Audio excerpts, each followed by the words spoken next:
Hello, welcome. My name is Jim Kupfer, Director of Planning and Development, here to provide an update on Great Street's downtown Hyannis. Before I get started, I do want to emphasize the fact that I attend each of the council meetings, I read each of my correspondence, and I hear you. The need for a safer, more pedestrian-friendly downtown Hyannis is dire, and we're actively working to achieve what I think will be a great project and a great outcome for downtown Hyannis. The intent of Great Street's Hyannis, two-way Main Street, two-way South Street, and each of the connecting side roads, is not to move traffic in and out of Hyannis or through Hyannis quicker.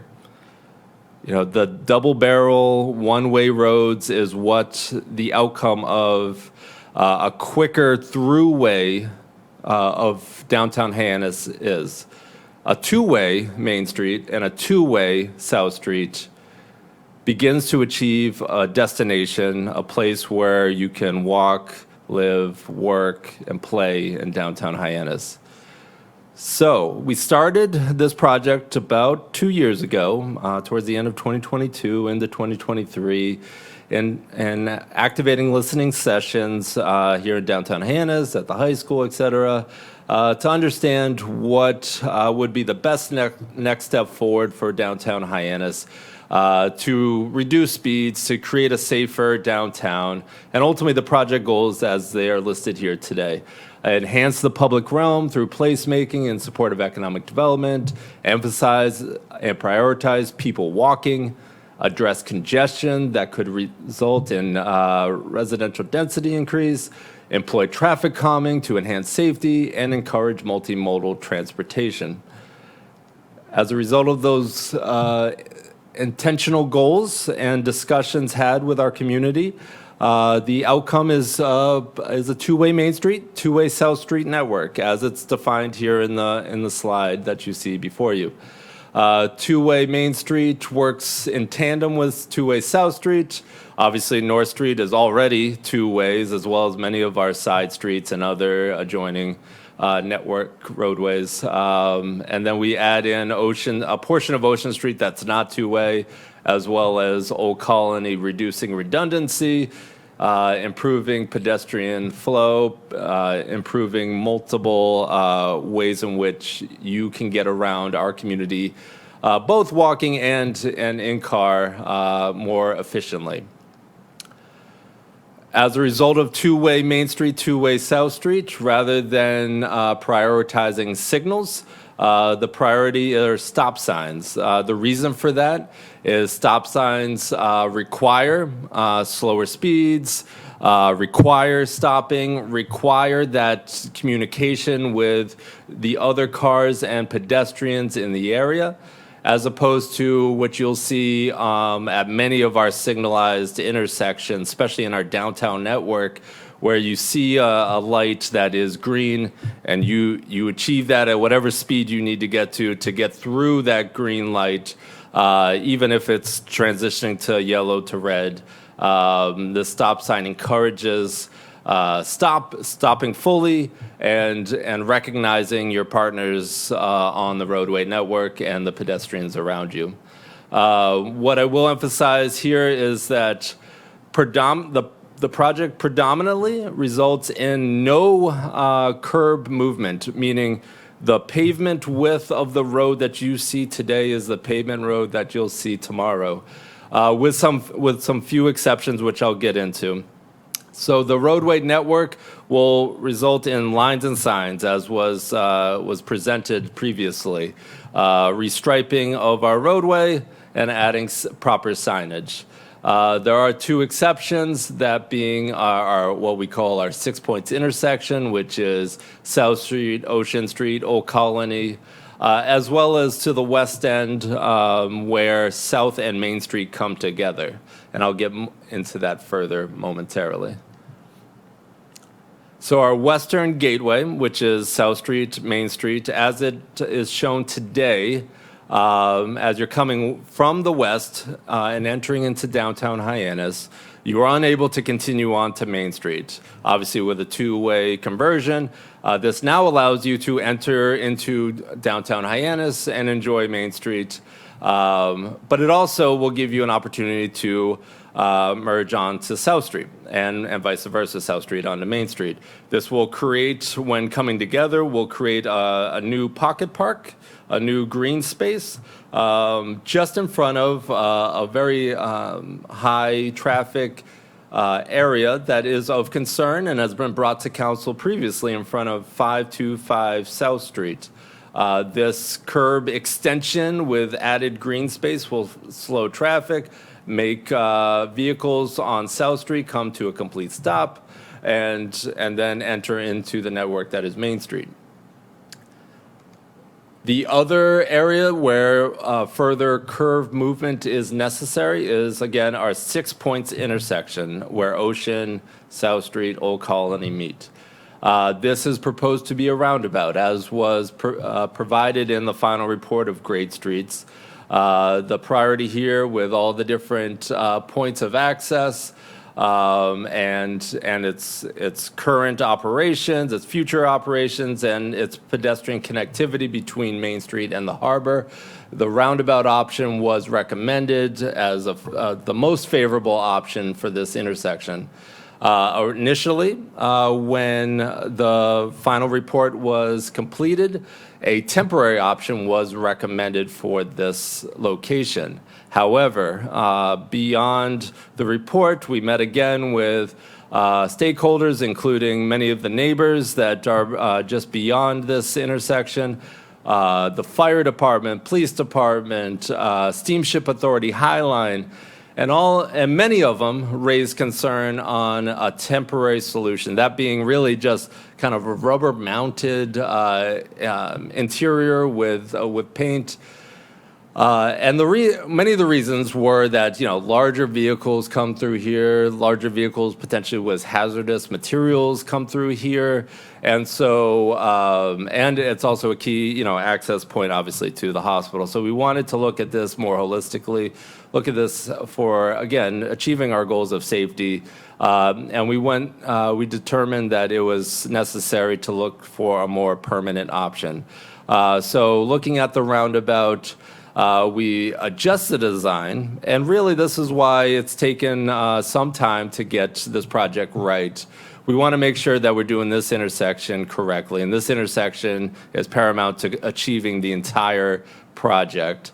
So this intersection will be a roundabout that is designed for the largest vehicle, and the largest vehicle being both, our largest fire truck, but also the largest vehicle that needs to get onto that Steamship Authority auto ferry. So we worked with the Steamship Authority to understand what those needs are, and so the proposed roundabout will incorporate that design. It will also close one redundant leg of Old Colony and add a slip lane on the other portion of Old Colony, and I'll show you now what that would look like. This is very similar to what you saw previously at earlier meetings with some slight tweaks, and this will be further refined as we progress on with the project. So as you see here, orienting everyone, so the north or the top of the sheet or a slide is Ocean Street and Old Colony. As you're coming towards that center of this intersection, you're coming south towards the harbor. To the left or the west of the slide is South Street as you're entering into the roundabout heading towards the hospital. And again, the other end, the right side, the eastern side, is again South Street and Old Colony as you're coming away from the hospital going towards the roundabout. So all of these are two-way options. As you're coming down Ocean Street, it is designed to channel and slow vehicles. Right now there's a nice grade, so it does speed up vehicles, and if you are able to get a green light, you are coming through this intersection at a rather quick speed. This slows that action and maneuvers vehicles around the roundabout. One key here too is the gray of the center is a flat surface, something like a cobblestone, or it could be brick, or whatever the design ultimately entails. But it allows for those larger vehicles that I just mentioned to get around this roundabout in a proper way and access the site without any cause for concern. But also limits the smaller vehicles and to the roadway network that you see there. Other aspects of this will be improved pedestrian connectivity and aesthetics. And what I mean by that is this is your view as you're coming down Ocean Street today. As I've mentioned in previous presentations, I did not pay for those individuals to be lost and confused in the middle of our intersection. That is Google Street Map. But that is the realities of this intersection today. And also the vast network of poles and wires that is the utility. We have started to have discussions with the utility networks about opportunities to maybe raise some of those wires and move some of the poles. That center pole is top priority to be moved out of the intersection, and so that it will open up that view and welcome to our harbor. That beautiful view as you're entering towards Azleton would be a great opportunity for improvements and connections from our Main Street, our gateway to downtown Hyannis to our harbor. And so that is that approach coming down Ocean Street. Coming down and through the intersection, if you're looking to get towards the harbor or to neighborhoods south of that area, the redundant old Colony will not reduce your ability to get there. The very next lane or the very next right will remain and actually be slightly improved. So we trim that curb line that you see there today so that we can make sure that all vehicles, again, I know there's a lot of boaters out there, a lot of individuals with trucks, towing boats, and so we want to make sure that we can achieve all of our turns in this area. Same thing with a lot of buses. A lot of tourists that travel by bus will come and park down in that area. So we want to make sure, and we have made sure that can be achieved still today. Looking at the scale, one of the questions that I always get is, oh boy, a roundabout. What are we really looking at here? What's the size of this roundabout? All of us who've ventured over the bridge recently are kind of stunned by the improvements or the new improvements to the Bourne Rotary. I will say that is not this in anywhere in any shape or form. That is a significantly larger rotary. This roundabout isn't even as large as the airport rotary. This will be smaller. I liken it to a slightly larger version of the Hyannis Youth and Community Center roundabout with some of the same amenities. You'll note the flat surface with the brick apron. This right now is shown as more of like a cobblestone, but that will work out be fleshed out through design. So it will be very similar to the Hyannis Youth and Community Center, but wider so that we can incorporate some of these larger vehicles. With that, the next steps to completion of the design would be to work with our utilities to finalize pole relocation.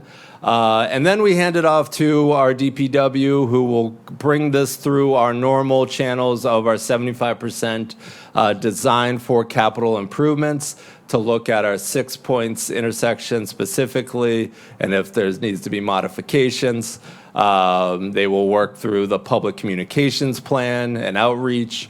And then we'll be able to achieve implementation, which leverages our $1.8 million MassWorks grant, combined with $2 million of Chapter 90 funding to ultimately achieve this final design of an enhanced two-way network, including this 6 points intersection. So a little more specificity in terms of how we can get to implementation. working hard towards this final design. We've already achieved survey. We're working to finalize 75% engineering. Hopefully, if all goes well, we can have this completed and achieved in March. If in fact achieved by March, bids can be open, so this will have to go out to bid for construction in May. Obviously, not intending to operate any of this during peak season.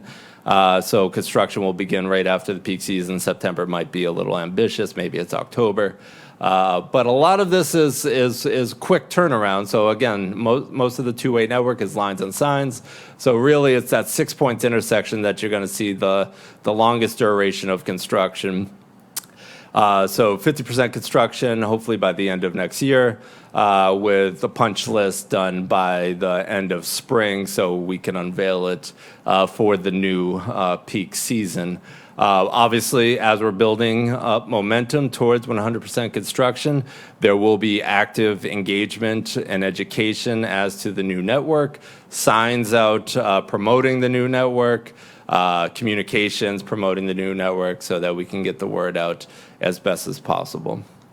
This goes a little further into the details a little bit more, but ultimately achieves the same destination of trying to have this complete, buttoned up, and ready to go by peak season of 2026. And with that, I'm happy to answer any questions at our meeting on Thursday night. Thank you.